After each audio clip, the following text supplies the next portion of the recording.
Nessa aula nós vamos falar sobre toxinas e hemostasia e desenvolveremos para isso os seguintes tópicos: a importância da hemostasia, o papel do endotélio na hemostasia primária, as plaquetas e seus constituintes, as enzimas que compõem o sistema de coagulação e a importância da regulação do sistema de coagulação, bem como vamos falar sobre o sistema fibrinolítico, ativação e controle desse sistema. Então, o que é a hemostasia? A hemostasia é o sistema que permite que o sangue permaneça fluido dentro do nosso organismo. Ela é dividida ela precisa de 4 sistemas especificamente, que têm papéis importantes para que mantenha o sangue fluido, que são a parede vascular, as plaquetas, a coagulação sanguínea e o sistema fibrinolítico. Por que essas coisas são importantes na hemostasia? Como que a gente entende o sistema de coagulação do sangue? Na verdade, o que acontece dentro do nosso organismo é um controle para que o sangue não possa em nenhum momento sair, escapar, deixando o sistema falido. Por quê? Porque o sangue é importante para manter o organismo vivo. Então, se a gente fizer um paralelo com o sistema hemostático e, por exemplo, um sistema canalizado com água, nós podemos entender talvez muito melhor o que significa o sistema hemostático. O que interessa para o nosso organismo manter todos os órgãos vivos e funcionando muito bem? Que não tenha nenhuma interrupção desse sistema fluido sanguíneo. Por quê? Porque o sangue é que leva toda a alimentação e oxigenação para todos os órgãos. Então, se nós imaginarmos que fizermos qualquer ruptura nesse sistema, o nosso organismo inteirinho está preparado para controlar essa ruptura e não deixar que o sistema não tenha mais essa modulação do sistema fluido.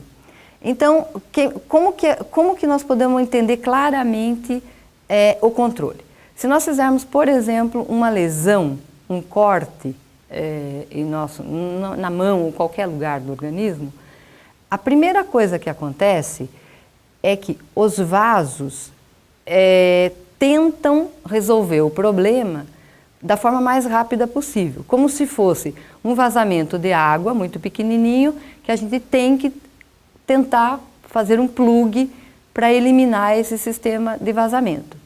Então, a primeira ação, por mecanismos que os vasos têm, é fazer uma vasoconstrição, diminuindo o calibre daquele vaso, fazendo com que o sangue não saia por aquele orifício que nós tivemos por acidente, que aconteceu por um acidente.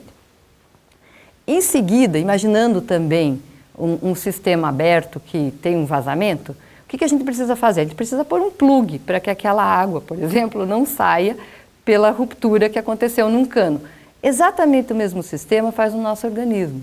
Então, aí ele tem um papel importante de células, que são as plaquetas. Então, as plaquetas têm um mecanismo muito especial de rapidamente chegarem nesse ponto de lesão, se aderirem nesse ponto de lesão, fazendo um papel de rolha. E um pouquinho mais tarde a gente vai desenvolver um pouquinho mais o papel dessas plaquetas. Bom, esse primeiro momento, que é a ruptura, a vasoconstrição, a chegada das plaquetas, a gente chama de hemostasia primária, que é uma tentativa de eliminar o problema da saída do sangue. Aí nós passamos para um segundo momento, que é eu fiz o primeiro band-aidzinho na ruptura, agora eu preciso que isso se torne mais efetivo, esse plug se vira uma rolha mesmo. Então, o que acontece? O nosso organismo, ele se ativa de tal forma, pelo sistema de coagulação, fazendo que esta rolha, esse tampão, fique muito mais forte. Para quê? Para bloquear realmente todo o sangue que pode querer sair por esse orifício. Então, aí é a hemostasia secundária, que é efetivamente a coagulação sanguínea. Num terceiro momento, o que eu preciso? Eu preciso eliminar este coágulo que ficou ali, esse botão, essa rolha, reparando aquela lesão que foi ocasionada no primeiro momento. E entra um terceiro sistema, que é o sistema fibrinolítico, que é basicamente um sistema de reparo e de remoção desse coágulo que foi ocasionado pela lesão primária. Então, só para falar para vocês um pouquinho da parede vascular, então o que acontece na parede vascular? Por que existe a vasoconstrição? Por quê? Porque a parede vascular tem elementos, por exemplo, endotelina, que respondem a estímulos que são responsáveis por esses processos de vasoconstrição e vasodilatação. As plaquetas, por outro lado, veja, elas são muito interessantes porque elas são células anucleadas, são fragmentos de megacariócitos, mas que têm em suas... São elementos muito complexos, por outro lado, porque elas têm, apesar de serem anucleadas, elas têm nas suas membranas substâncias e elementos como em outras células que são nucleadas.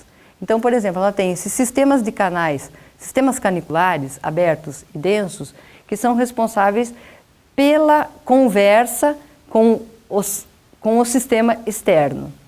Da mesma forma, elas têm nas suas membranas receptores que são responsáveis por aquela ação de se aderir, por exemplo, na lesão, mas também tem sistemas que são responsáveis de ligação entre plaquetas, para poder formar o botão plaquetário, que são chamados glicoproteínas de membrana plaquetária.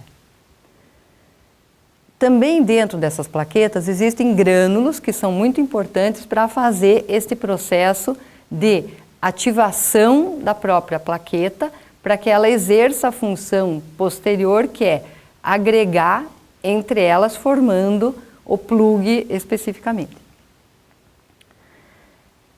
Um dos elementos que é muito importante a gente guardar é essa glicoproteína 6 e a glicoproteína 1B9A5, por quê? Esses dois receptores plaquetários são muito importantes porque eles permitem que a plaqueta, muito rapidamente, faça o processo de adesão naquele endotélio que a gente comentou anteriormente, lesado. Então, enquanto a glicoproteína 6 faz a ligação em grandes vasos no endotélio, quando o sangue tem uma fluidez um pouco mais lenta, esta glicoproteína 1B9A5 permite a ligação no endotélio quando o fluxo sanguíneo é bastante alto, por exemplo, em microvasos. Então, nós temos um sistema preparado para bloquear o sangramento tanto em grandes vasos quanto em pequenos vasos. E as plaquetas são responsáveis e têm especificidades para uma ou outra coisa. Bom, veja, só para ficar claro, esse slide resume o que eu estou dizendo. Então, a glicoproteína 6, ela é responsável pela ligação ao colágeno e a glicoproteína 1B95, responsável por fator de von Willebrand. Tanto o colágeno quanto o fator de von Willebrand, eles são muito importantes neste processo de hemostasia, de parada de sangramento. Por outro lado, também a membrana plaquetária tem uma outra glicoproteína, que é essa glicoproteína 2B3A, que ela é a responsável pela ligação entre plaquetas. Por quê?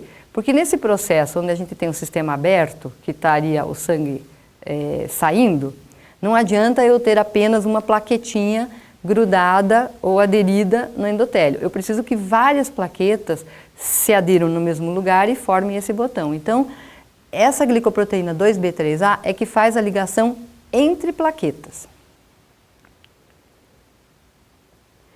E, efetivamente, então, nesse slide fica claro a ligação, a plaqueta, elas se aderem ao endotélio, são ativadas porque aderiram, e após a ativação, elas se unem entre si e formam aquele botão que eu havia falado antes, como se fosse a rolha. Bom, agora eu vou falar um pouquinho para vocês sobre a coagulação sanguínea. Então, tudo isso é da hemostasia primária, e agora nós vamos falar sobre a coagulação sanguínea, que é já um sistema de manutenção desse processo de manutenção do sangue fluido dentro dos vasos. Bom, o que é a coagulação sanguínea? O nosso organismo, então, ele funciona, o nosso sangue funciona com proteínas que são chamadas imogênios.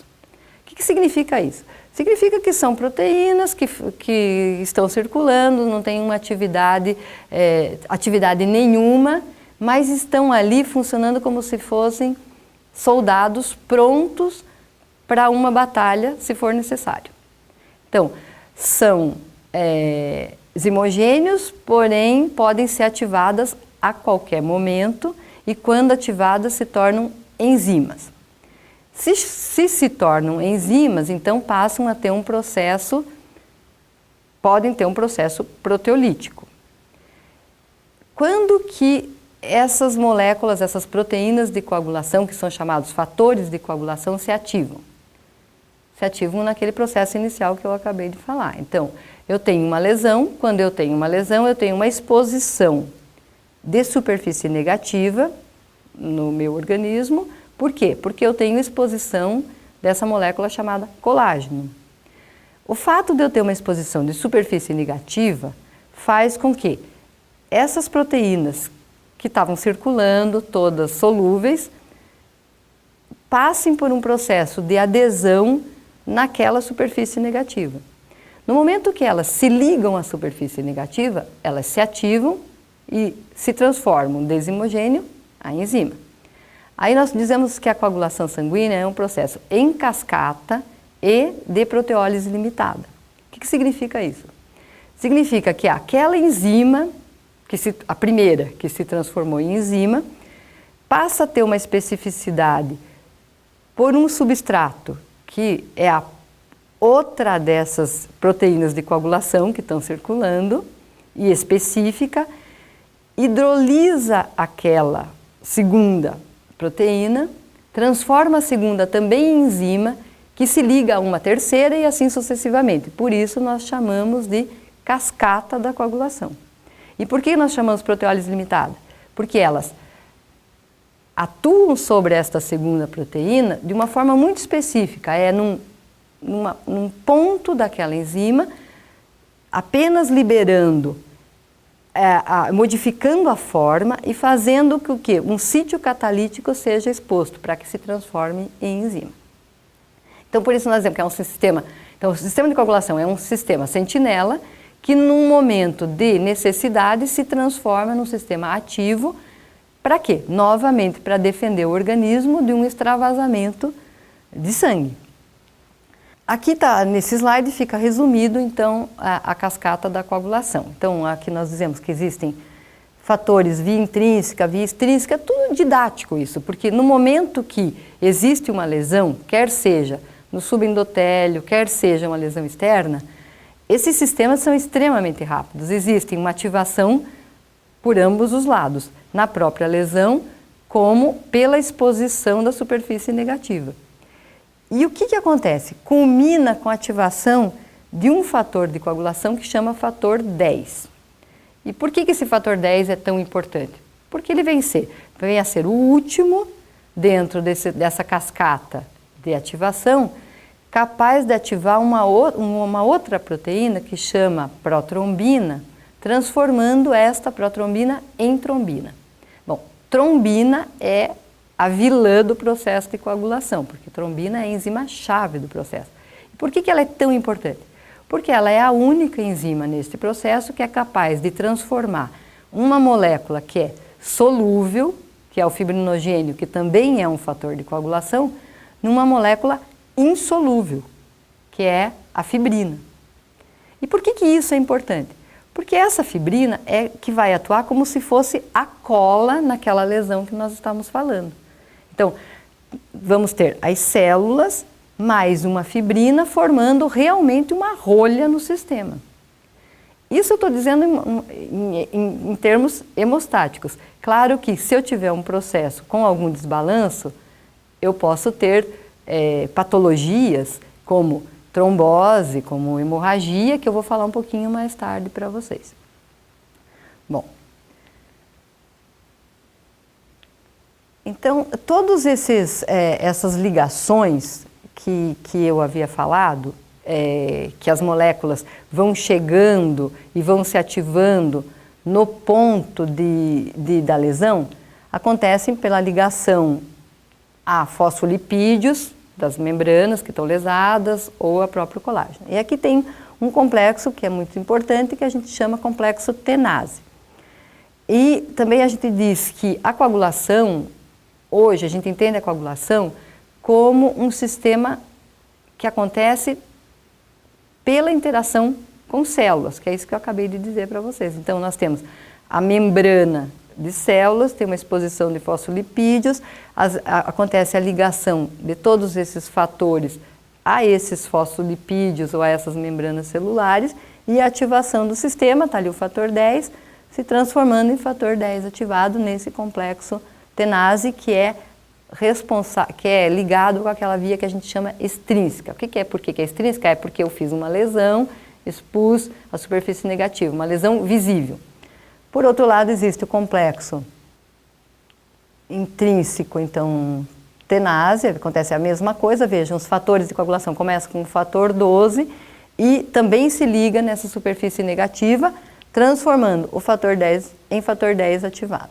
E existe ainda o complexo protrombinase, que é, depois que esse fator 10 for ativado, ele é uma enzima agora, ele vai atuar sobre a tal protrombina, gerando a trombina, que didaticamente se chama fator 2A.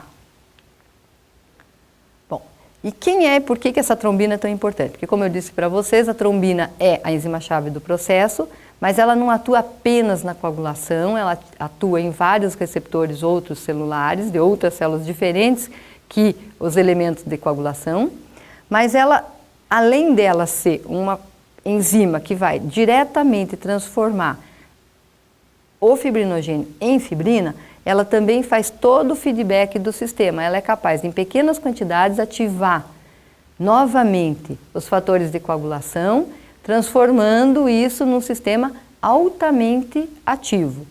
E aí é que pode, se não existir um controle, é que em vez do sistema de coagulação, nesse caso, atuar apenas como um processo hemostático de manutenção do sangue fluido, ele pode se transformar num processo patológico e chegar, inclusive, num processo de trombose.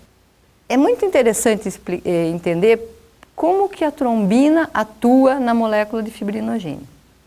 Então, a trombina, ela atua... O fibrinogênio é uma molécula bastante grande, tem 340 kilodaltons, como eu disse para vocês, é solúvel, e ele tem as duas partes da molécula, a porção N-terminal e a porção C-terminal, muito bem distribuídas e com uma distância grande, e tem cargas repulsivas, não permitindo que essa molécula faça uma adesão uma à outra. Quando a trombina atua nessa molécula de fibrinogênio, o que ela faz? Ela muda completamente a carga da molécula, fazendo com que a porção N-terminal se aproxime da porção C-terminal entre as moléculas e permite com que esses monômeros, que são monômeros de fibrina, se juntem formando polímeros. Então, aqui é só esquematicamente a molécula de fibrinogênio. Então, a fibrinogênio tem duas partes que são idênticas, são 3 cadeias, alfa, beta e gama, 2 vezes, então. E quando a trombina atua na porção N-terminal, ela libera uma coisa que chama fibrinopeptídeo A e fibrinopeptídeo B e modifica a molécula de fibrinogênio em monômero. Todas as enzimas, que então eram os zimogênios e se transformaram em enzimas nesse processo de ativação, são classificadas como serinoproteases, em todo o processo de coagulação. O que significa isso? Significa que a tríade catalítica que se forma é relacionado às serinoproteases como do tipo tripsina. A única proteína no processo de coagulação que não é uma serinoprotease é o fator 13. Esse fator 13 é uma transglutaminase e ele tem um papel diferente do que das outras moléculas da coagulação. Por quê? Porque a função dele é estabilizar aqueles monômeros de fibrina que se uniram porque houve a modificação de carga. Então ele como se ele fosse realmente a cola para transformar aquela fibrina em alguma coisa insolúvel.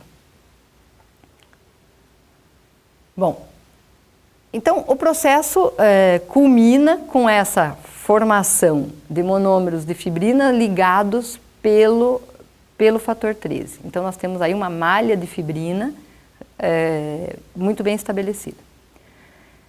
O que acontece?